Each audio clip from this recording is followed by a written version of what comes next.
words in that title. One is love,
Hello, Sister Rahona. Can you make me co-host? Kanupriya.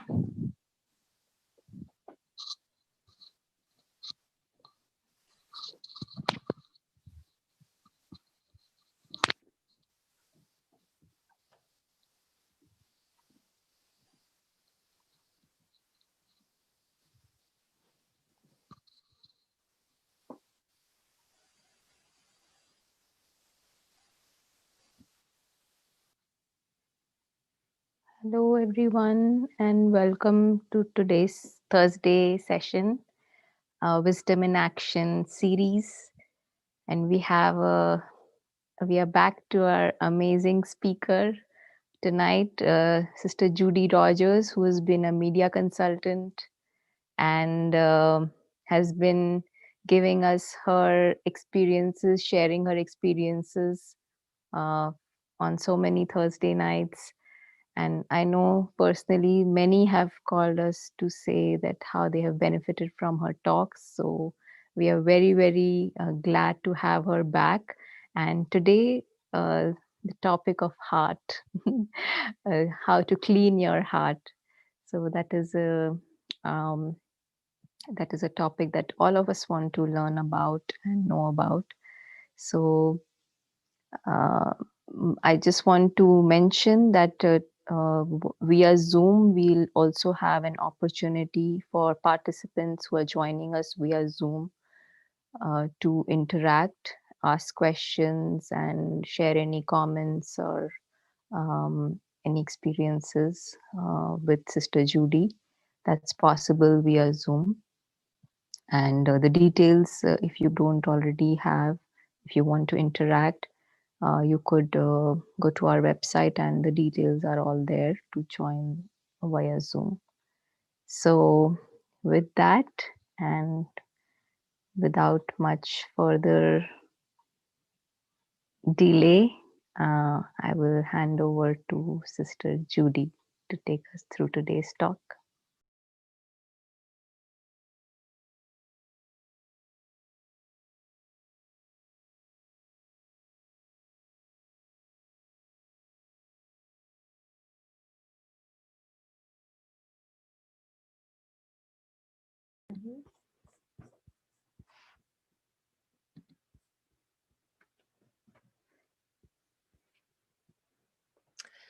So, good evening. It's nice to be with you again. And we're here to talk about how to clean the heart. Now, I just want to say, in starting out, that I have talked about this many times, but usually I'm with people physically, and we have all day long together. So I've never done this where we just have an hour. So I'm going to do my best to cover the territory. And those of you who can ask questions, feel free to ask questions. And I'll see if I can't shed a light here on how this works. So this started for me about 10 or 12 years ago when I was in India at a gathering, and I was with, there were about 50 or 60 people in the room, and the main person there was Dadi Janki, who some of you know. Dadi was the head of the Brahma Kumaris up until she left the body in March at 104 years old. And she was very skilled spiritually at explaining things about subtle things, right? Things that go on inside. So there was a man in the room who was telling her that he was really struggling, that his family didn't support his spiritual path, and they were pulling on him, and he was very unhappy, and this had been going on for a long time. So she decided to work with him directly in the room, with everyone as an audience. And I took many notes that day and have gone back to them many times. And that's what I'm going to share with you this evening. So she started out saying to him, Andrew, everything starts with the heart. Now, what she meant by this is that our nature, our basic personality, you might say the music, our default song is in the heart. And if you think about it, each of us has kind of a basic personality or a basic nature that we greet the world with and we greet our families with. And you think about the people that you know. Some people have a very jolly personality. They're very laughing and joking. Other people are very serious, maybe very organized. You have people who can have a bit of anger. They kind of show up with the world with a little bit of anger. You have people who are extremely quiet. You have people who are a little bit sleepy, a little bit lazy, whatever. Everybody's got their own nature, their own personality, their own music. And, most people say nobody ever changes. You've probably heard that. You've heard people say, people don't really change. They change for a little while, but they don't really change. So what I'm going to talk with you about tonight is how you really change. And the reason most people don't change is it's not that easy, but it's also not that hard. So let's talk about it. So this business of everything starting with the heart is that the things that happen to us end up in the heart. So she started out with this idea that everything starts with the heart, and also saying that if you want to know the truth about what's going on for you, ask your heart. The heart is like a mirror. And if you really, really want to know what's going on, ask your heart. So the second thing that she said to him is everything starts with the heart. The heart harbors things. She said to him, the heart harbors fear. The heart harbors anxiety. The heart harbors disappointment. All of these experiences that we have, the heart kind of holds these experiences over time. So the way it works is, and I'm going to kind of talk with you intuitively, not scientific, right? So if you're a scientist, this isn't going to make sense. But if you are kind of intuitive and you're understanding kind of the inner nature, then this will make sense. So the soul begins its journey filled with light. The soul is originally completely happy, completely contented, completely at peace. I mean, you look at babies outside of a little tummy ache now and then, they are very light, very innocent, very peaceful. That's how the soul begins. The soul begins with that clarity. The heart is clear. Babies don't show up worrying. They don't show up angry. They don't show up afraid. Babies show up at peace. Babies show up with love. The soul is naturally that way, naturally innocent, naturally loving, naturally light. As the soul has different experiences in the world, there's a series of things that happens. So first, there is the experience. And I'm sort of focusing here on experiences that end up bothering us, right? Experiences that end up causing us to be worried or sad or something. So we have an experience, and I'm going to give you an example, a simple example in a minute. But the sequence is we have an experience and we have a feeling because of that experience. Some feeling comes. And then we have a thought, the mind forms an opinion about that, what happened. So it makes kind of an assessment. And then when this gets repeated, when we have the experience again, it kind of confirms the feeling that we had, and it confirms this assessment that we had. And so now we have, living in the heart, kind of what I call a thought form. It's kind of a mixture of memories and thoughts and feelings, all kind of tangled together. And it lives in there as a thought form. So I'm going to explain the sequence a little bit. I'll tell you a story. So when I was about 3 years old, I used to get out of bed, maybe 4. I used to get out of my bed and go down the hall and open my parents' door and climb in their bed and curl up around their feet, hoping that they would let me stay in their bed, because it made me feel safe. So night after night, I would do this. And inevitably, my mother would say, "Take Judy back to bed." At which point, my father would get up, pick me up, and take me back and put me in my bed. Now, it was worth it to me just for the few minutes of feeling safe. So I continued this practice. Now, one night, I went to their door and they had put a big chest of drawers against the door. So when I pushed it, it didn't open. And I felt the crack in the door and I realized what they had done, that they had blocked the door. I was so sad, right? So first I had this experience, they didn't let me in. Then I had sorrow about that. I went back to my bed, got in, and my 3-year-old, 4-year-old mind made this story that I wasn't important, that I didn't belong.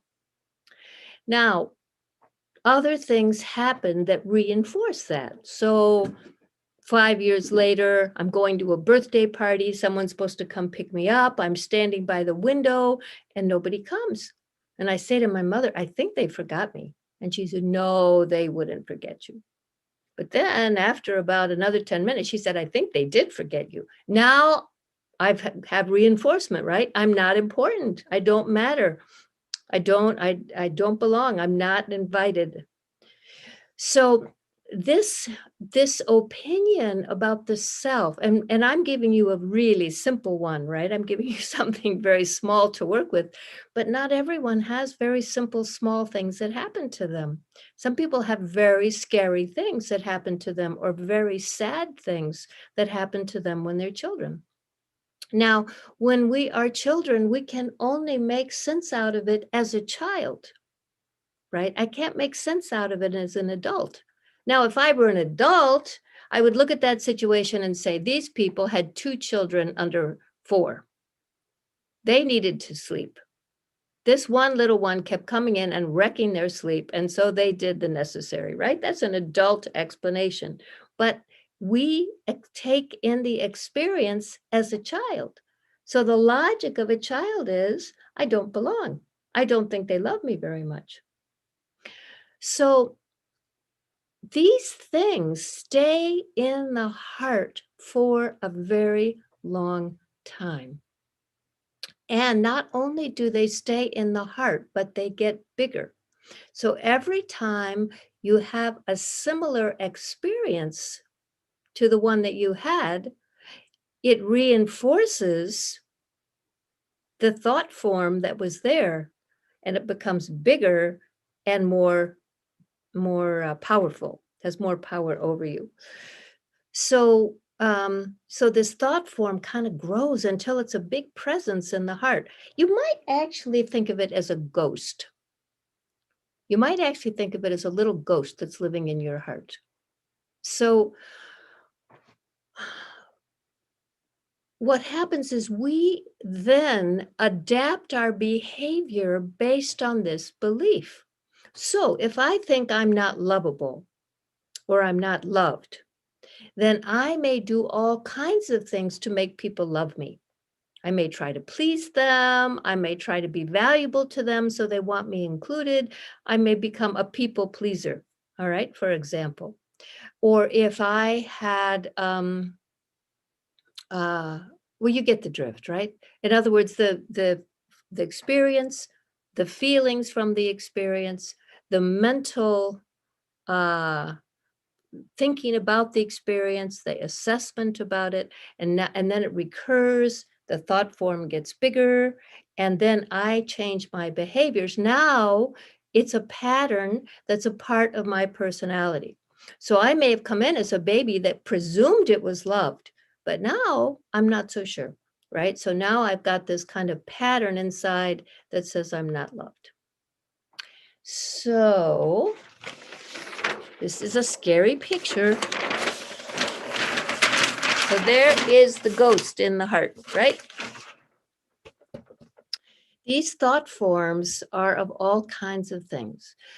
There can be thought forms about fear, for example. So some people, if they had a very scary experience as a child, or maybe they were in a very, maybe there wasn't enough money, maybe there was some relative who wasn't kind, maybe they were discriminated against. All kinds of things go on for children, and all kinds of things, and beyond childhood, all kinds of things continue to happen to us. And so we take these things in, and we then are affected by those things. These what to call them, these ghosts, live in our hearts. And so we can end up feeling jealous. We can end up having low esteem. We can end up carrying blame or guilt. We can have sadness. Sometimes someone will lose a parent as a child, and they'll carry it as kind of a permanent sorrow. One of the things that Dottie talked with this man about, Andrew, was about feeling burdened.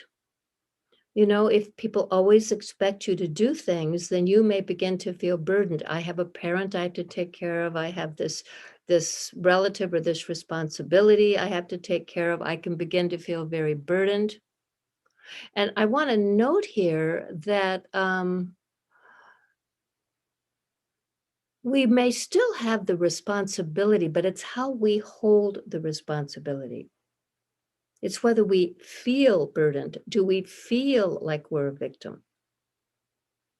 It's not about the thing itself. It's not necessarily about the thing that's happening. It's the feeling and the opinion we hold about the thing that we're experiencing. We can have bondages. This is very common, especially between parents and children.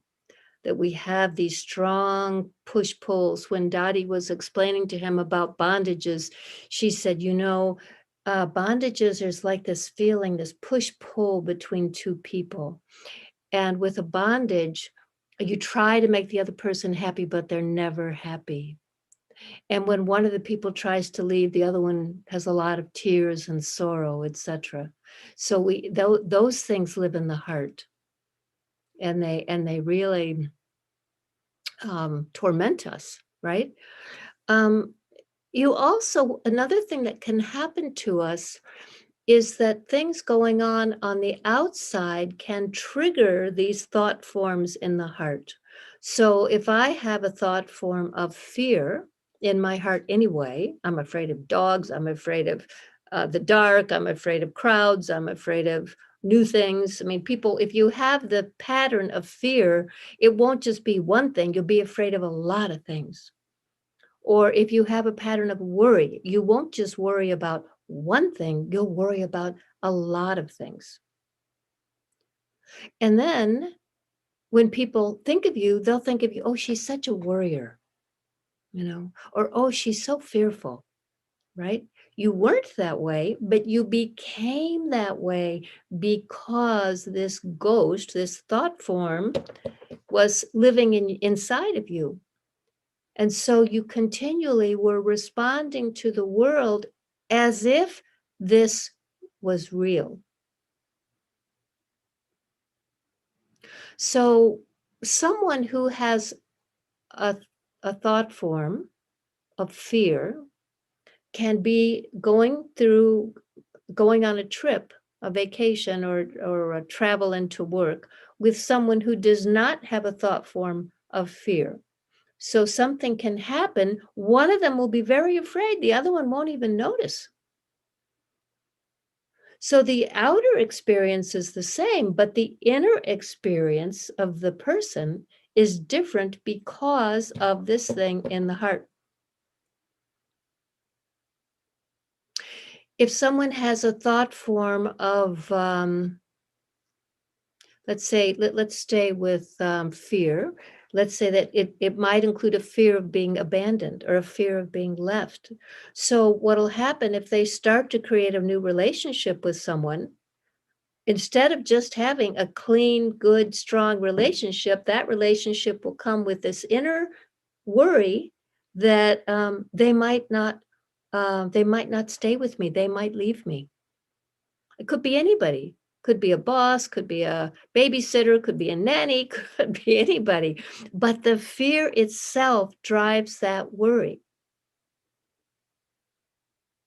Do you understand? See, you're not in the room with me, so I can't know if you understand. So let's talk about cleaning the heart.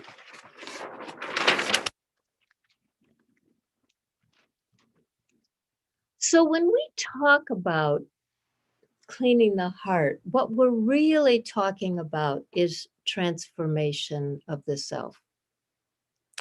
We're really saying, yes, you can transform the self. You can go from being a fearful person to going to being someone without fear. You can go from being a person with low self-regard to being someone who has a lot of confidence. You can go from being someone who is angry to being someone who does not have anger.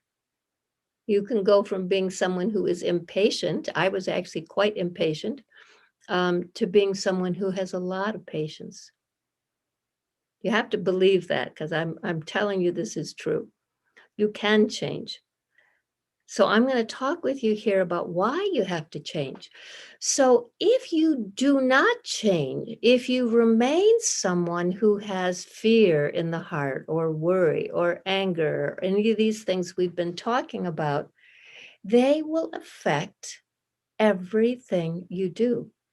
Because as Dottie said, everything starts with the heart. So this is how you'll perform on a job. This is how you'll create a relationship. This is how you'll be as a parent. And most important, when you go inside, you will not be able to connect with God. You will be in yoga with the ghost in your heart. You can start out connecting, but actually it will break and your mind will go to this worry or fear or anxiety. So it could not be more important. It's really, really important that you learn how to do this. Now, so how do you do this? I believe I'm going to call it 5 steps.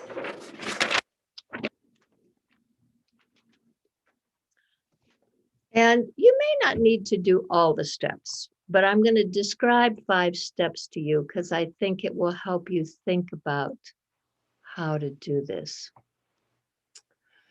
So, first is it's really useful to recognize what is in your heart. You might know already.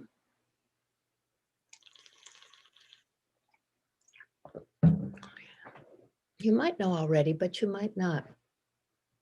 I shouldn't say it's that you might not be really aware of it. But if I were to say to you, why don't we have a little practice? I'm going to presume you're somewhere where you can do a little short meditation.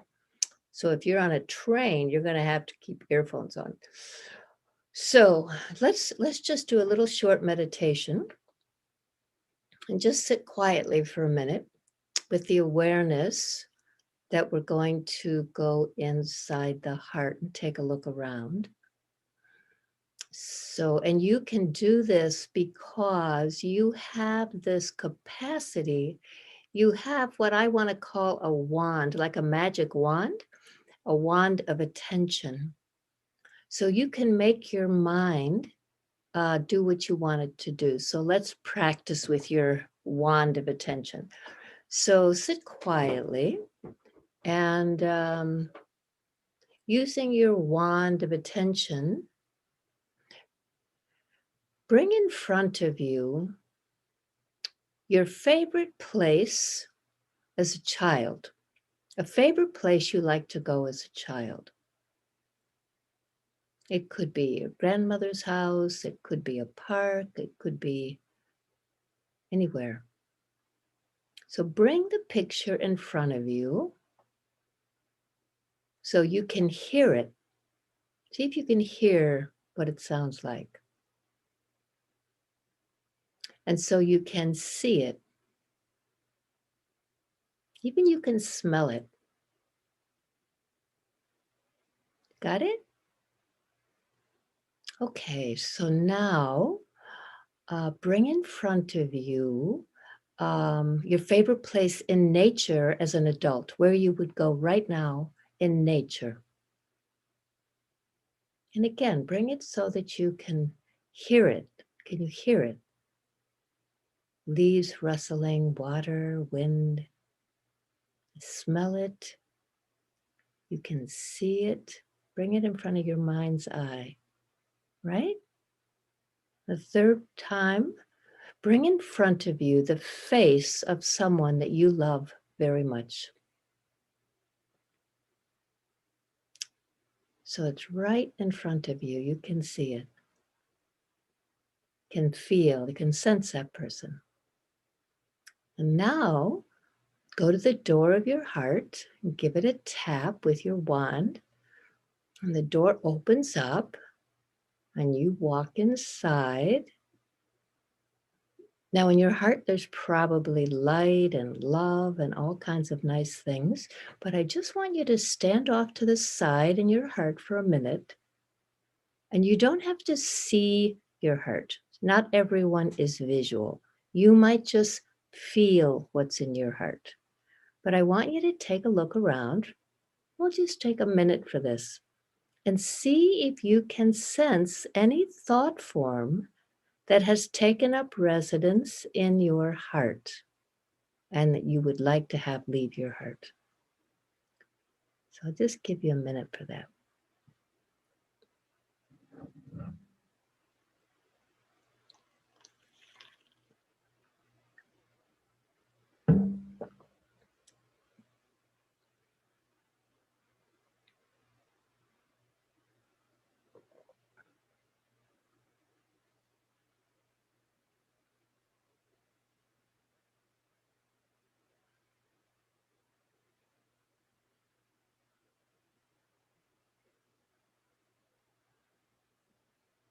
Okay, I'm going to hope that you found something to work with. It might be something small.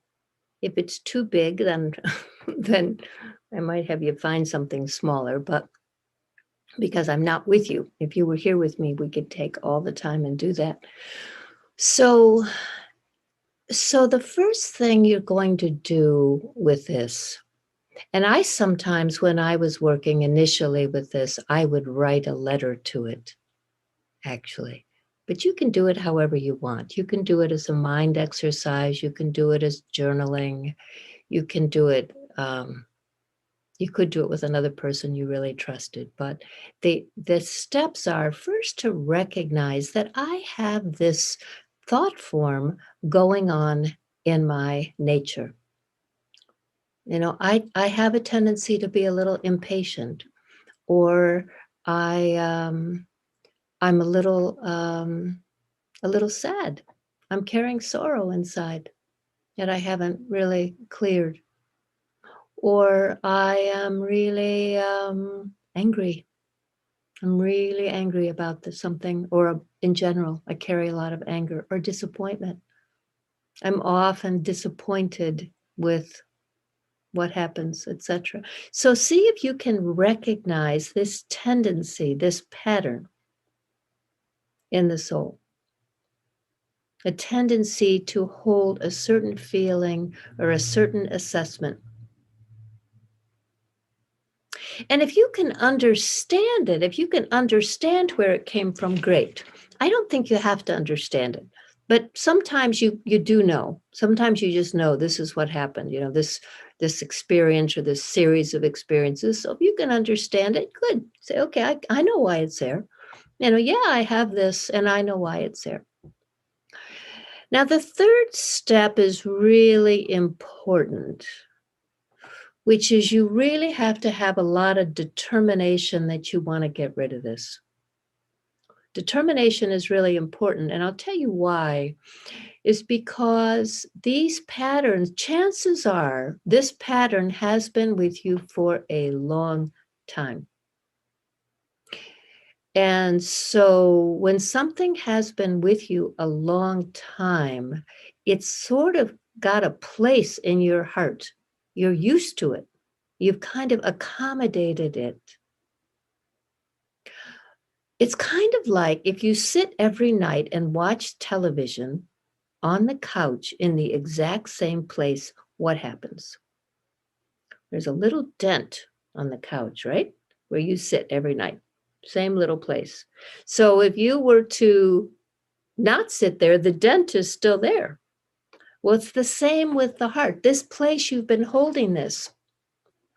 You have to be super determined that you are not going to let this back in because you have accommodated this pattern. You've gotten used to being this way. And so if you're really going to change, you have to have a very strong thought. I am going to be patient. I am not going to snap all the time at everybody. I am not going to be short-tempered, etc.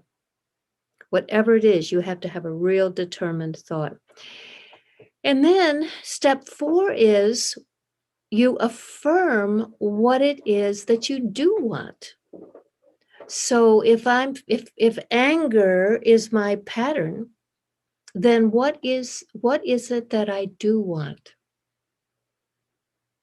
I want a peaceful heart. I want patience. If fear is my pattern, what do I want? I want confidence. I want courage.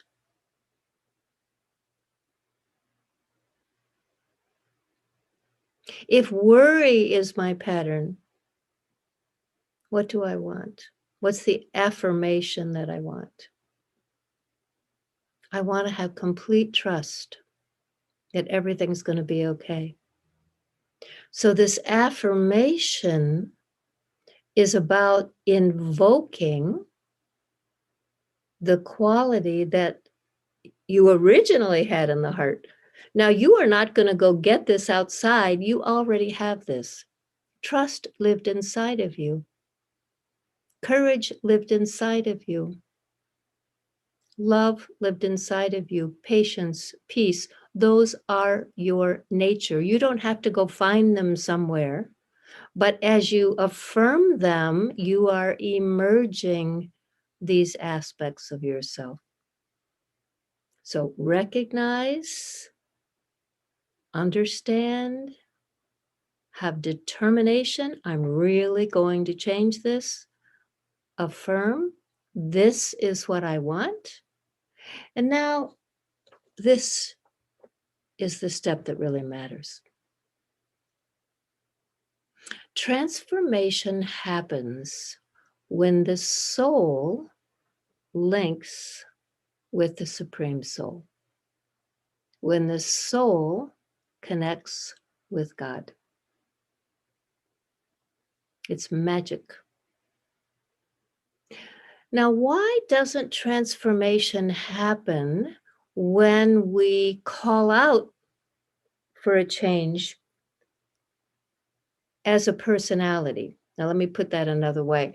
So, until I began practicing Raj Yoga, I did have a relationship with God. I grew up praying to God and thinking about God, but my relationship with God was about calling out for what I needed, or praying for what I needed or asking. So I, Judy, would want trust, or I, Judy, want patience, right? So I, the body, the personality, Judy, I'm asking for patience. I'm asking for trust. I'm asking for confidence. And I might get a little of that. I might get a response to that. I might feel the comfort of the presence of this one I'm calling out to. But transformation of the soul happens when I'm in soul consciousness. What does that mean? So when I am in the awareness of myself as light, I am doing this life as Judy. I am in this body, but my real identity is as light, like this image behind me, right? That's an image of the soul.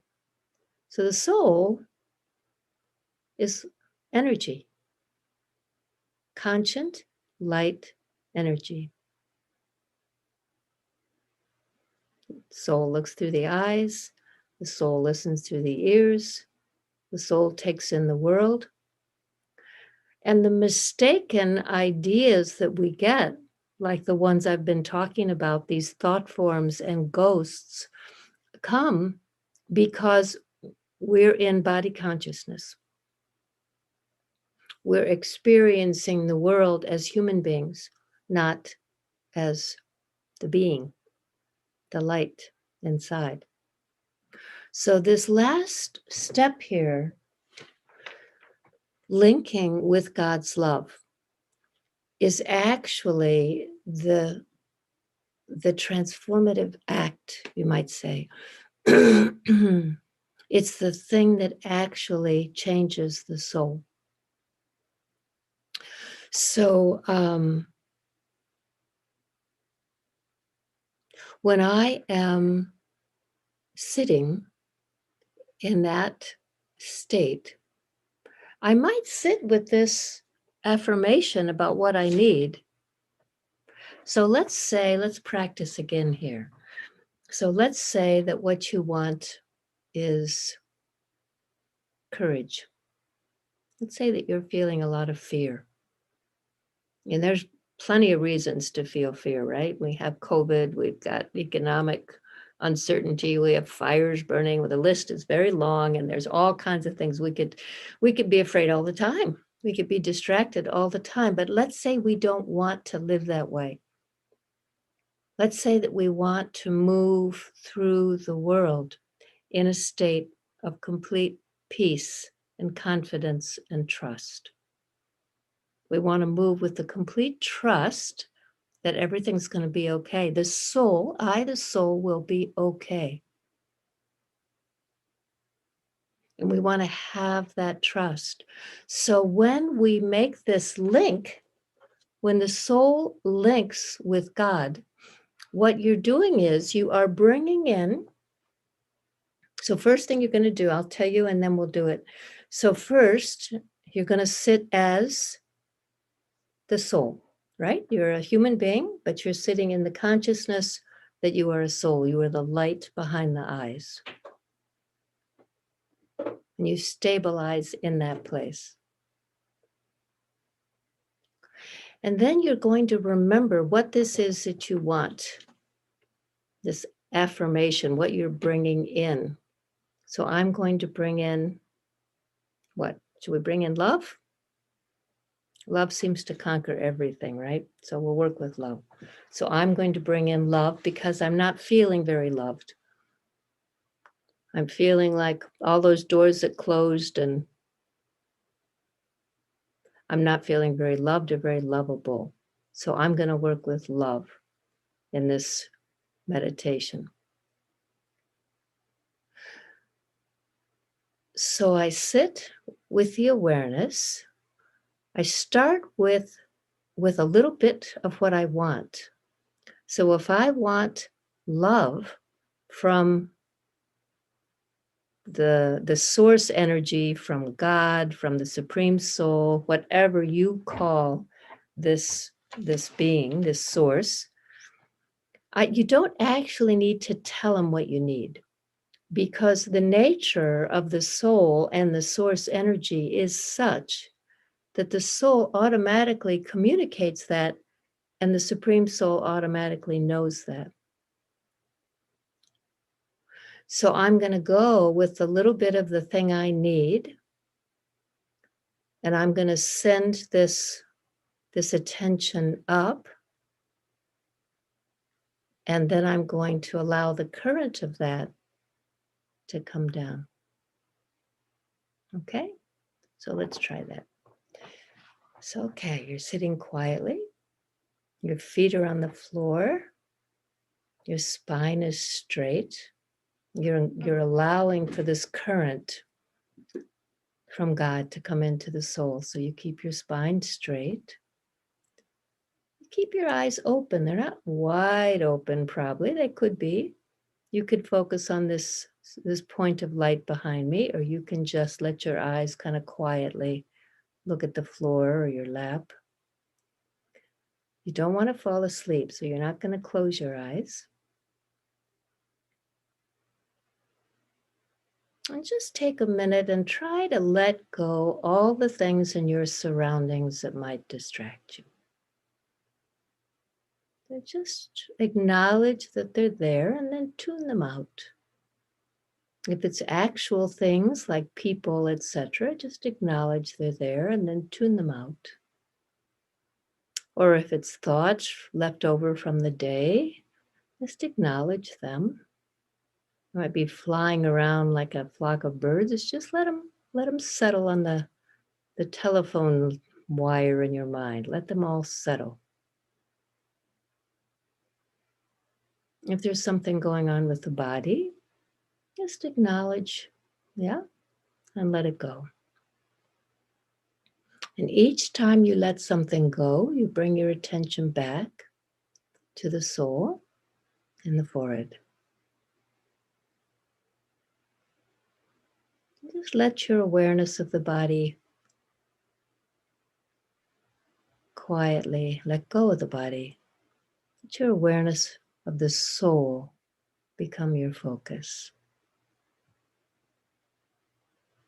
You are light. You are beautiful, eternal, conscient, light energy.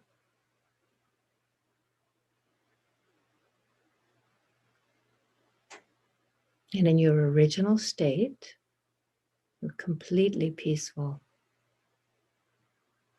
And you still have that peace inside of you.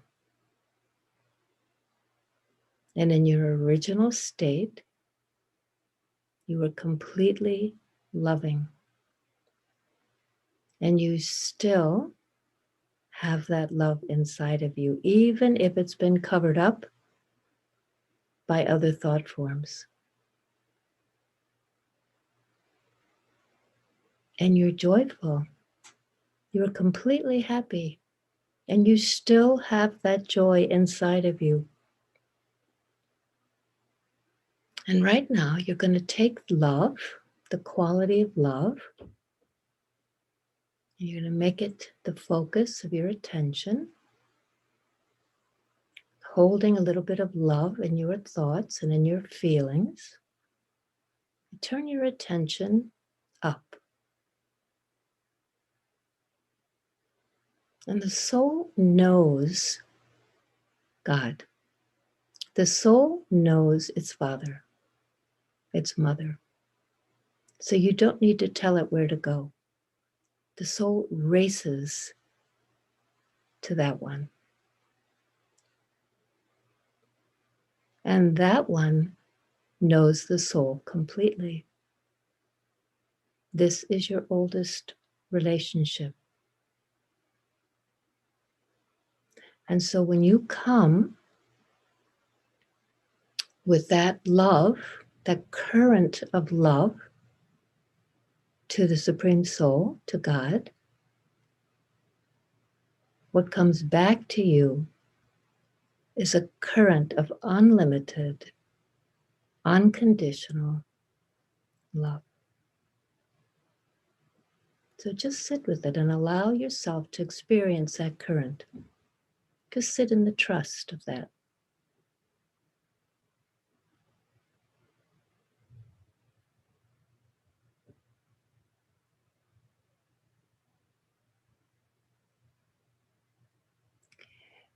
And as that love comes into the soul, allow it to go into your heart. And to fill your heart completely. All the places where those thought forms have been.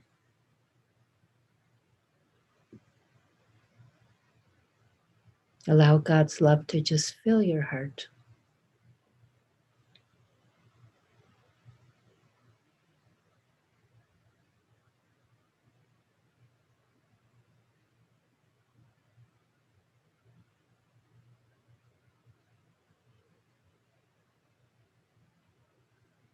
And then when you're ready, bring your attention back, aware of the body, aware of the room, aware of your surroundings. But keep the heart filled with God's love.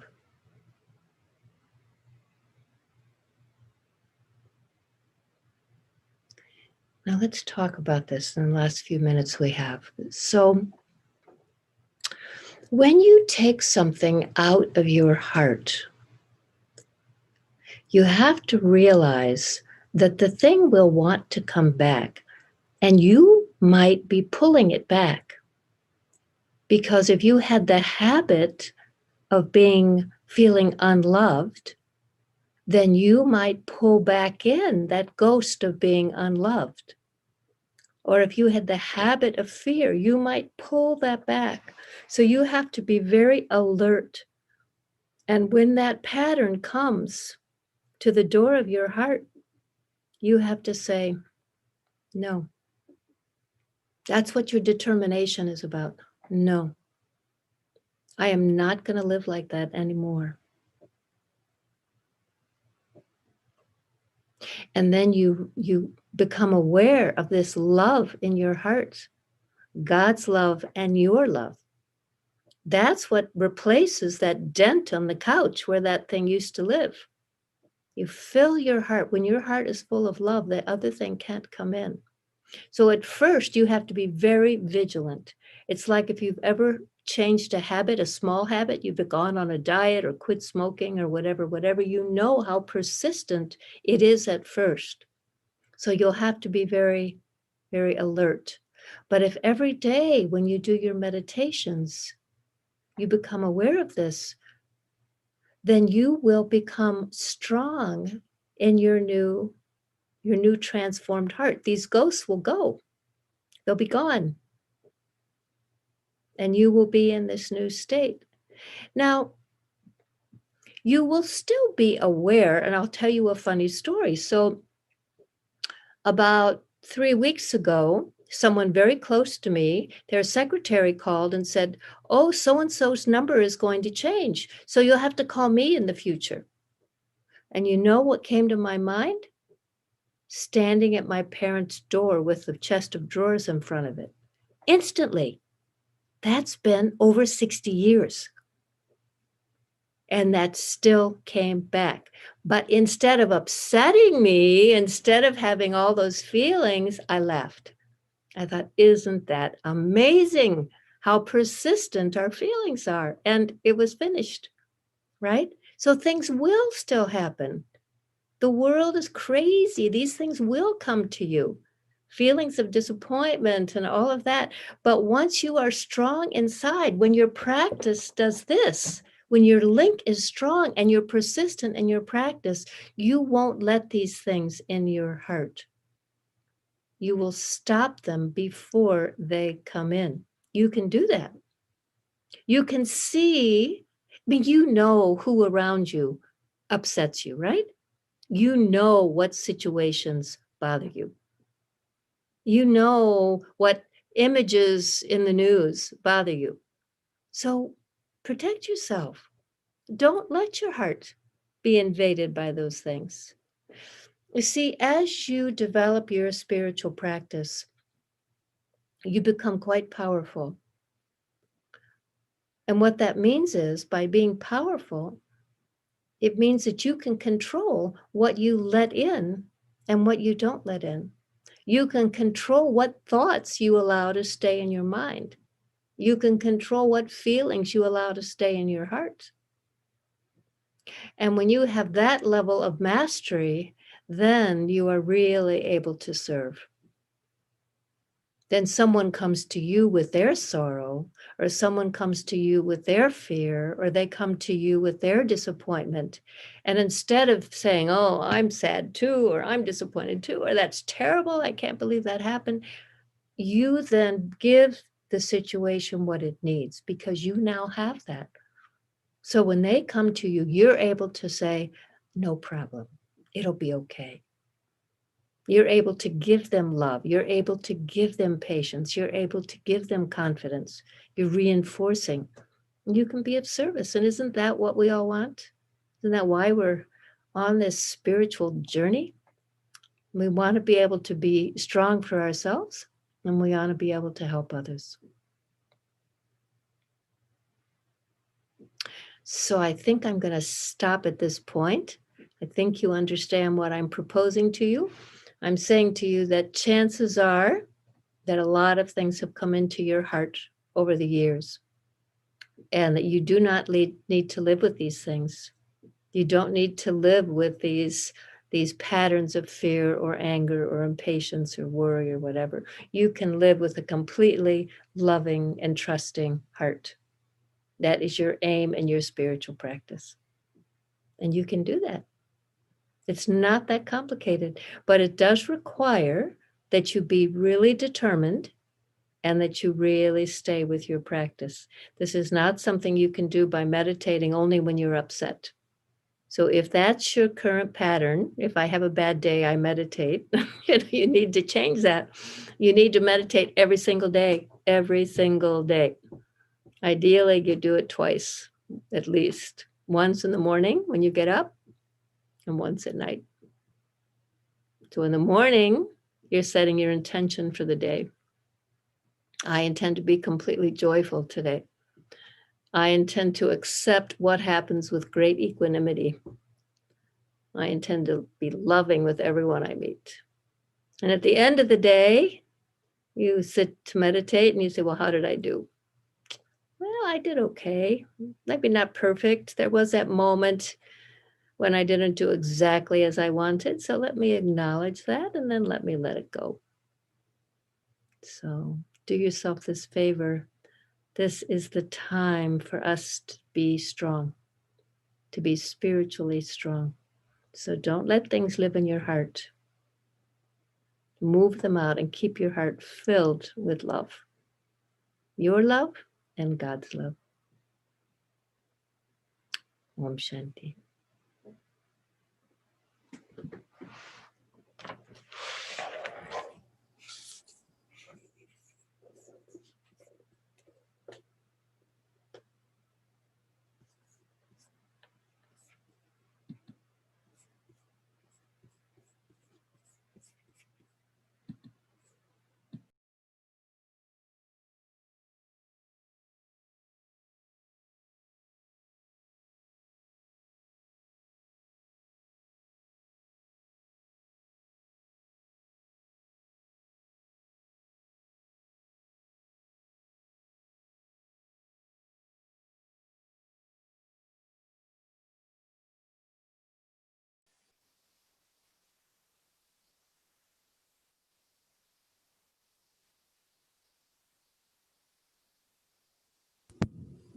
Thank you, Judy, and thank you, everyone.